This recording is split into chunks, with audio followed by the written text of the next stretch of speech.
As we kick into the home stretch of the NHL season, which of the San Jose Sharks AHL players deserve a call up?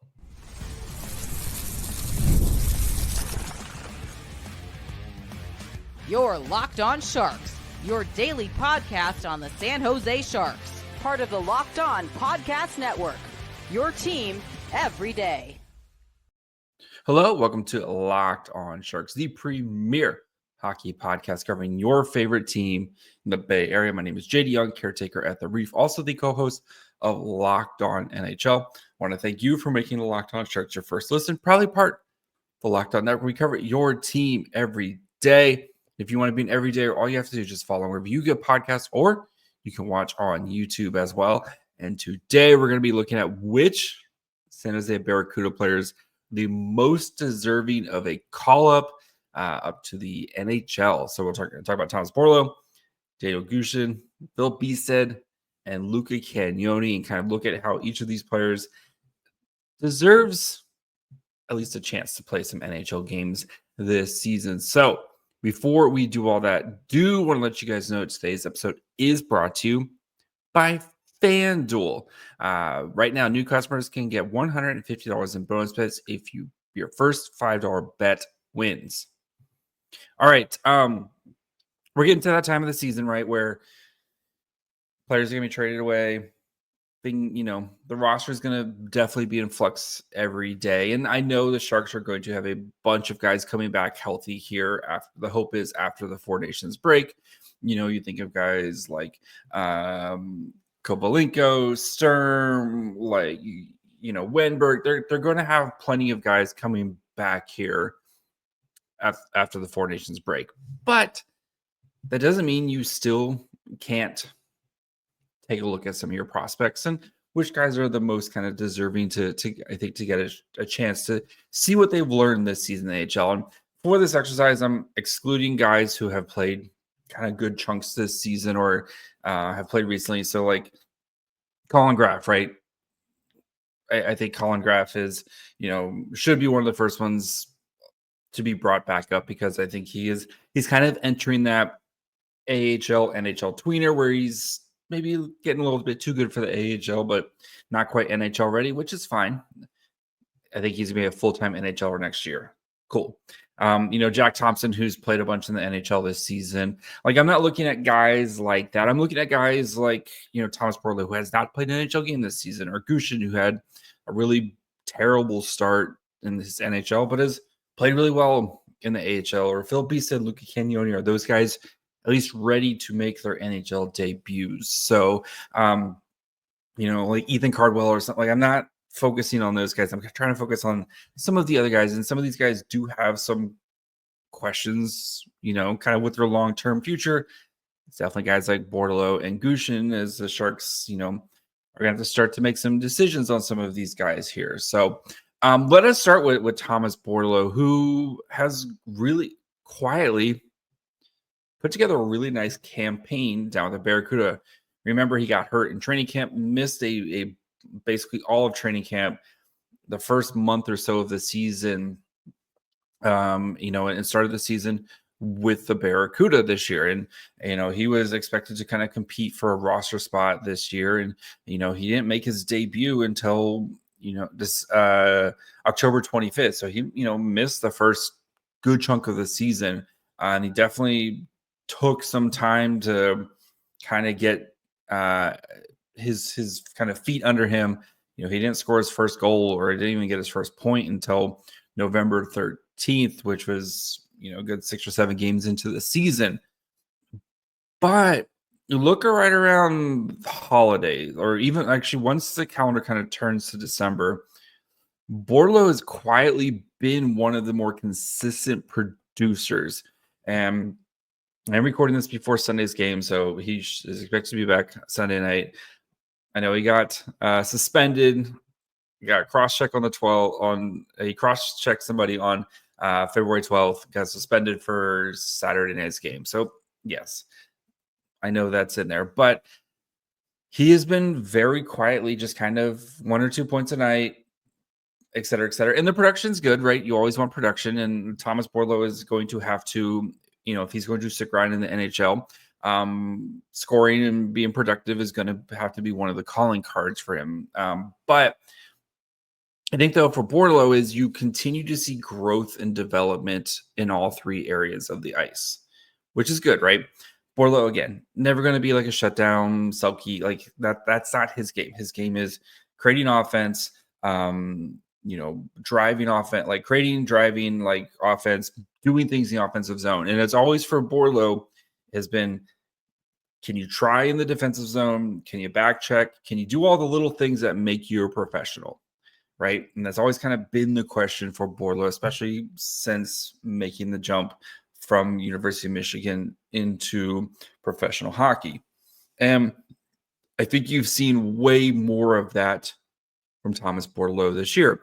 I think him competing along the boards, him, again, just defense, most of defense is just effort, right?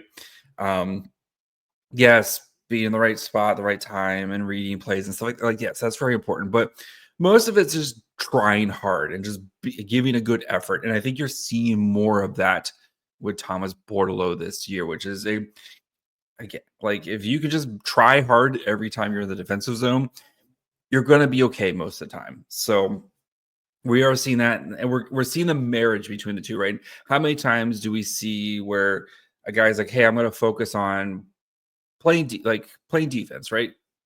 I know my offensive game is there. I need to focus on playing defense, but then you see the offensive game dip as they really focus on their defensive game. It happens all the time, right? You're seeing it with Sam Dickinson right now. You see it with players all the time. But you're seeing Bordeleau kind of get to that point where he's playing better in the defensive zone and playing better in the neutral zone, but he's also still producing, which is where you want your guys to be. So I think of all the guys right now, Bordeleau is the most deserving of getting an extended look here with the San Jose Sharks. And again, like I still think 100% Bordeleau and Gushchin, like all these guys we name, should be back on the Barracuda after the Sharks season is over to play playoff games, as we're expecting the Barracuda to be a playoff team. All these guys should be playing playoff games, professional playoff games, because most of these guys just don't have that experience. And like that is the end goal, is to get these guys some playoff experience right now, make them better professionals, and see that kind of raise in a level from regular season games to playoff games, and all that. Like that is very much good for them. But I think though for Bordeleau, like, if the Sharks do call him up, playing on the third line, and I know the third line center is going to be a question mark right now, but assuming it's Luca Cagnoni or whoever, assuming Alex Wennberg takes the second line center when he gets healthy, but playing on the third line center with a guy like Cagnoni, and then if you get a guy like Kovalenko back, like I think that's a really nice spot for him to kind of get in, where he's going to be able to help provide some offense on that line. And we know the third line has been really a struggle, especially as of late, to provide offense and sustainable offense, right? But I think for Bordeleau, like the one problem though with that is he usually plays well when he plays with a strong center, and you've really seen his production kind of blossom when he's been playing with Colin White and with the Barracuda. While Colin White isn't like a household name, former like kind of high pick, et cetera, he's still a really solid to good AHL center. And I do worry with the Sharks' lack of center depth, and maybe we don't see the best Thomas Bordeleau in the NHL. I know there's people think, well, Thomas Bordeleau grew up playing center. Can he play center? He has played center with the Barracuda at times when they were kind of, dealt with some injuries or some call-ups and stuff like that. But I still think he's best on the wing, especially with his size. He can totally help out with the faceoffs. He's very good at the faceoffs, et cetera, et cetera. But I think, though, for Bordeleau, like coming in, getting a chance to play on the power play, especially that second unit, which is very much a cobbled together group of people right now, where maybe you get to play with like a Zetterlin, just adding another guy who can score on that, and then playing on the third line where you're going to be able to help provide some offense on a line that desperately needs it. I think it's a really nice fit for Bordeleau, and especially for a guy the Sharks are going to have to, start to make decisions on. Not the saying I think they're going to, get rid of Thomas Bordeleau right now, but he, signed a new contract last season. He's going to be an RFA again this year, and like the Sharks, they've got reinforcements coming here really soon. As early as next year, guys are going to be kind of making an impact, expected to make an impact on the Barracuda. And he's got a little bit longer for his waivers exemption, et cetera, but still going to be an RFA with arbitration rights. And I don't expect a big contract, but still, you're going to have to start to make some decisions on some of these guys soon. And I think for a guy like Thomas Bordeleau, having a really nice end of the season and kind of showcasing what you've learned with this Barracuda team and how you've rounded out your game, I think it's a really good opportunity for the Sharks here. So we're going to look at two other forwards here, Danil Gushchin and Filip Bystedt, and see if those guys kind of make the case why I think those guys should also get a look here as well. So we'll get to that in just 1 second.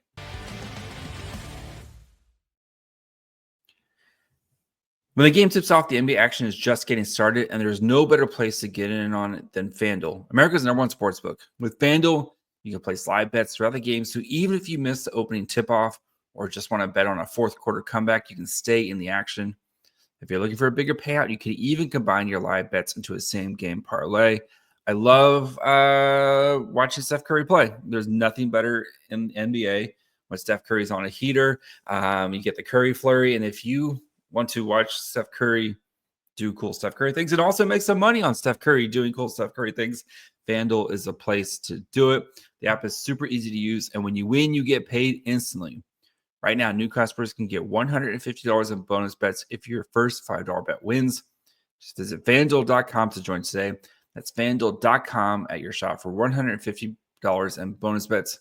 Make every moment more with FanDuel, the official sports betting partner of the NBA. All right, before we continue, we talk about Gushchin and Bystedt. Do, of course, want to thank you guys for making Locked On Sharks your first listen. If you haven't yet, perfect time to subscribe. We got a new draft profile coming out tomorrow. One of the big four with a first-time guest. And this guy, he's a big guy in the industry. So really fun one coming up tomorrow, so you aren't going to want to miss that. Of course, you can find Locked On Sharks wherever you're listening to this podcast, or you can watch on YouTube as well. All right, let's start with Danil Gushchin. Gushchin, who made the team out of camp, right? Struggled mightily. And the same thing that we talked about with Bordeleau with Gushchin, right? Danil Gushchin's never going to be a all-around, he has to score points and he has to produce to be effective, right? And again, same thing. Just try hard in the defensive zone, et cetera, et cetera. But I think Gushchin, though, is really starting to hit his stride here. He's got 21 points in 30 games with the Barracuda this season. Again, started the first month of the season with the Sharks. But lately, really starting to see some of that production. 1, 2, 3, 4, 5 goals in the last 8 games or so, again, excluding Sunday night's performance. If you're looking for some more scoring pop, especially on the third line, Danil Gushchin, I think he's starting to hit that heater phase. He's a very streaky scorer, as most scorers are, but I think he's really starting to kind of play much better right now. Still a lot of questions in the defensive zone, right? And he's going to be a defensive zone liability. He's going to get picked on there, which is okay.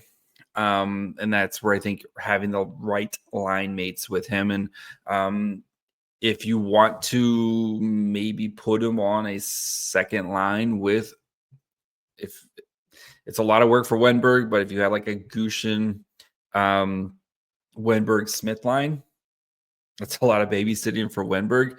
And then you move Zetterlund down to the third line to try to kind of give a little bit of more balance between your three lines. And then if it was like Zetterlund, Kunin, Kovalenko, kind of gives you a little bit more balance there between your three lines. That's something you could do. That does leave your second line maybe a little bit vulnerable to kind of getting picked on with both Gushchin and Smith on the same line. But those guys are kind of controlling the offensive zone. What's the best way to play defense? Not have to play defense and just go score points. So it is very much a double-edged sword with that type of situation. But again, Gushchin, another guy who's going to be coming off his ELC here soon. Like you're gonna have to again start to kind of make some decisions here with him. And so yeah, his ELC is this will be the last year of his ELC. He's gonna be going into his an actual he'll still be an RFA without arbitration. He's kind of like a year behind Bordeleau when it comes to that. He'll still be waivers exempt, et cetera, et cetera. But it's, again, we're going to have to start to make some decisions on here. And I'd like to see if Danil Gushchin can continue, he's scoring now. Can you translate that over to the NHL and try to build some confidence, especially after what was a really rocky start this season where he just wasn't scoring. And again, if Danil Gushchin's not scoring, or if he's not producing points, it's a little bit tough with him right now. So one guy who maybe you're not seeing the production, starting to see a little bit of it, but I think a guy who's ready at least to get a taste of the NHL is Filip Bystedt.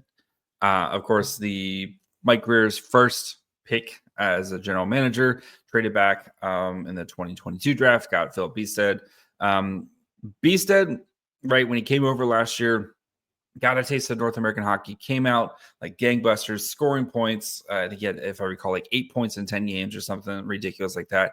Even at the start of this year, where it was still scoring a bunch of points. But like we talked about earlier, guy who's trying to focus on rounding out his game, and you saw the production dip. Now you're starting to kind of see that marriage again with Filip Bystedt, where you're seeing him play a much more well-rounded game, but you're starting to see a little bit of that offensive pop again. And the last couple games I've watched of Bystedt, like he has 24 points in 41 games, 9 goals, 15 assists, which is 6th on the San Jose Sharks right now. But you're starting to see that combination from Bystedt of putting things together, right? He went through a really rough stretch, at least when it came into production, kind of beginning, like basically all of January, where he just didn't really score, or didn't really. Now you're starting to kind of see some of that put together. I thought on Saturday night against Bakersfield, he was very noticeable in a positive way all over the ice. Made a really nice pass, really big hit, nice pass also to Danil Gushchin for the opening goal. Like you're seeing him like play in all situations, right? He plays on the penalty, like top penalty killing. And that's going to have to be his bread and butter in the NHL is being that third line center. He's playing on the top penalty kill. He's getting power play 2 opportunities, especially like the Barracuda's power play is pretty solid, especially with Podorowski and Graf and like Goosh. Like they had their power play is really solid. So, but second unit, like he's been playing on that unit as well. I think for Filip Bystedt, who's played very well this season, I would like to at least give him that like taste of NHL games. And it doesn't have to be like the rest of the season. Even if we're going to give you a handful of games here, 3 or 4 games or whatever. 1, just knock out the nerves of like making the NHL and kind of going through all that, right? 2, kind of just giving him that audition for the third line center role, right? If you have Celebrini at Wenberg right now, the third line center is definitely, Luca Cagnoni, Barkley, like whoever you like at the third line center. If you want to put him with some veterans like a Cagnoni or a Kovalenko, or not Kovalenko is not a veteran, but if you want to put him with some people who can kind of help shelter him a little bit and just give him a taste of 3C life in the NHL, because that's going to be his path to being an NHL player, right? Is you know it's going to be Celebrini. The expectation is Smith at 2C eventually. Being a really awesome 3C that can help take the load off of, Celebrini and Smith and play penalty kill, and kind of that's Filip Bystedt's path to being an NHL player. Just want to give him a taste, see how he does with it, see what he's learned with it. And then that way he knows this summer kind of what he needs to continue to work on. I don't expect him to be kind of vying for an NHL spot out of training camp, but Wenberg, who's going to be in the last year of his deal, could we see Bystedt kind of end of the season next year kind of have a bigger audition for it and kind of take that 3C role and at least say, like, I'm going to be your guy at 3C for the foreseeable future. So I think Bystedt's worked really hard this season. Again, I know the production isn't quite there, but I feel like his game is really well rounding. Like, he's done a really good job of kind of rounding out his game. And you're starting to see some of that production climb here. So again, that doesn't mean give him the job for the rest of the year. I just want to see what it looks like, right? And see how it feels. And just, you kind of reward some of these guys who have put in a lot of work this season. So, yeah, those are the forwards. We're going to talk about Luca Cagnoni and why, again, I think he's ready for a look. So we'll get to that here in just 1 second.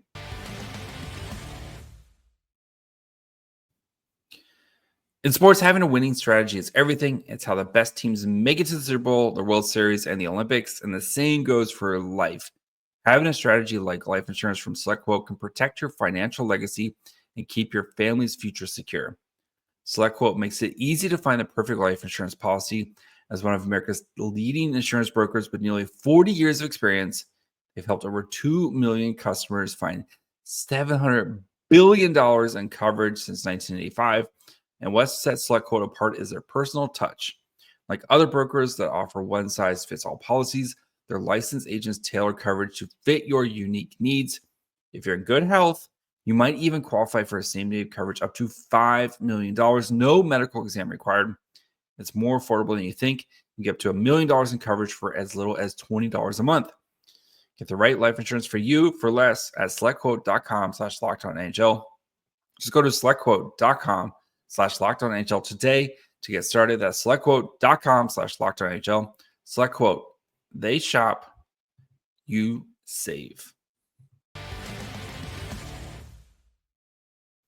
right, guys, when you're done listening to this episode, go check out one of the other great shows here at the Locked On Network. Of course, you have Locked On Fantasy Hockey. We're getting down to the nitty gritty now. If your team needs some help, they got you covered over there. Or check out anything here, especially in the Bay Area, right? Locked On Warriors, you got all-star festivities here in San Francisco. Locked On A's, Locked On Giants, as pitchers and catchers have reported. Locked On Niners, I know they're going through their draft stuff. Drafts, we all know draft is fun. So go check out one of their shows here wherever you get podcasts. And of course, you can watch on YouTube as well. All right, Luca Cagnoni. He's good. Currently, again, recording this before Sunday night's game. Currently on a 5-game point streak. That's great. Luca Cagnoni, one of the top scoring defensemen in the AHL. That's also great. He's really good. He would also really help the Sharks power play. Cagnoni has 34 points in 44 games, 12 goals and 22 assists. A majority of those have come on the power play. Like 100% have come on the power play, which is fine. Again, points are points. We will take them. But I think for the Sharks, right, you have a lot of questions about like kind of your future. And I really do think Mike Grier is going to be very aggressive at overhauling the defense this offseason. Luca Cagnoni has quietly been playing top pairing minutes on the right side. Noted left-handed defenseman Luca Cagnoni has been playing with Jimmy Schultz, the captain of the Barracuda, left-handed, one of the best defensive defensemen in the AHL. His partner really kind of the past 3 weeks or so has been our little boy Luca Cagnoni playing on his offhand. And I wonder, me thinking out loud, if the Sharks management is kind of training him, especially with so many left-hand, right? Sam Dickinson, lefty. Like Shakir Mukhamadullin, lefty.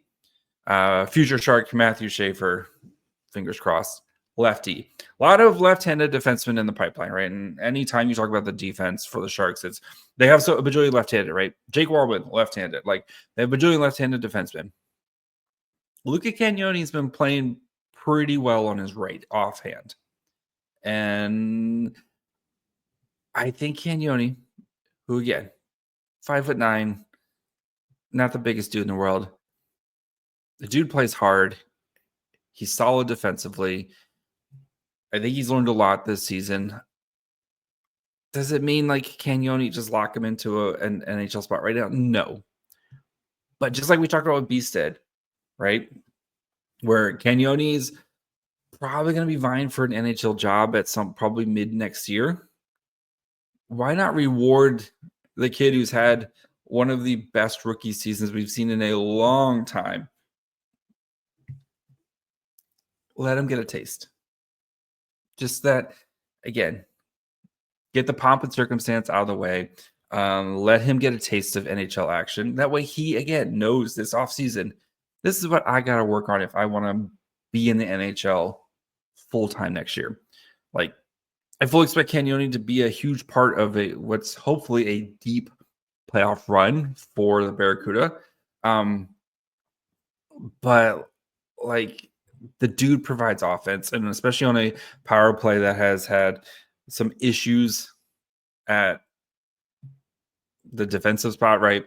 Playing times where Ryan Warsofsky would rather have just ran Mikael Granlund out there at the defensive spot because arguably the Sharks' best defenseman is a forward. Like, let Cagnoni, who has shown he can run a power play.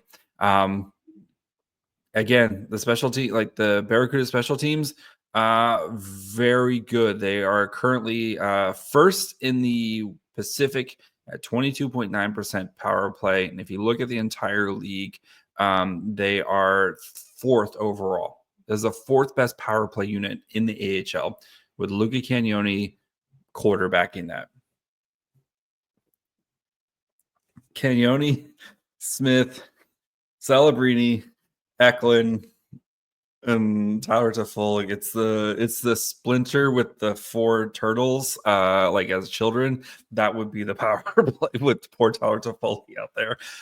But still, like that is going to be Luca Cagnoni's in, right? If I've said it before, and I'll continue to say it. With small defensemen like Luca Cagnoni, they either don't make the NHL or they make the NHL and they're awesome. There's like no in between with them. And I'm still leaning he's going to make the NHL and be awesome. And the way he's going to make the NHL and be awesome is by driving offense and putting up points. And yes, finding the right partner for him will be a huge thing. And that's a conversation we can have. Sam Dickinson would be a great partner for Luca Cagnoni. Problem solved. Shakir Mukhamadullin, we've seen those two play together as well. I think another good partner for him. I also just want a picture of them back to back, like a picture recreating the Twins movie cover. But that's for the older kids there. Cagnoni, like his path to being an NHL player isn't going to be a shutdown defenseman, right? It's going to be go score a bunch of points and drive the offense and make our power play look good. In a lost season like this is, where you're trying to kind of see who's going to be around long term and who's got give some kids some playing time, Cagnoni is more than deserving of getting a look on the Sharks. And like I said, even if it's like Bystedt, where it's just a handful of games where you're just kind of give them a taste of it, and then this is what it's like. It's what you got to work towards. Go play well in the playoffs. We'll see you in the go do that. That's perfectly fine. So that's going to be it. We'll be back tomorrow. Draft profile. It's a good one. So make sure you guys are following wherever you get podcasts. And of course, you can watch on YouTube as well. Follow the show on Twitter, Facebook, and Instagram at Locked On Sharks. Follow me on Twitter and Blue Sky at My Fry Hole. Till tomorrow. Bye, friends.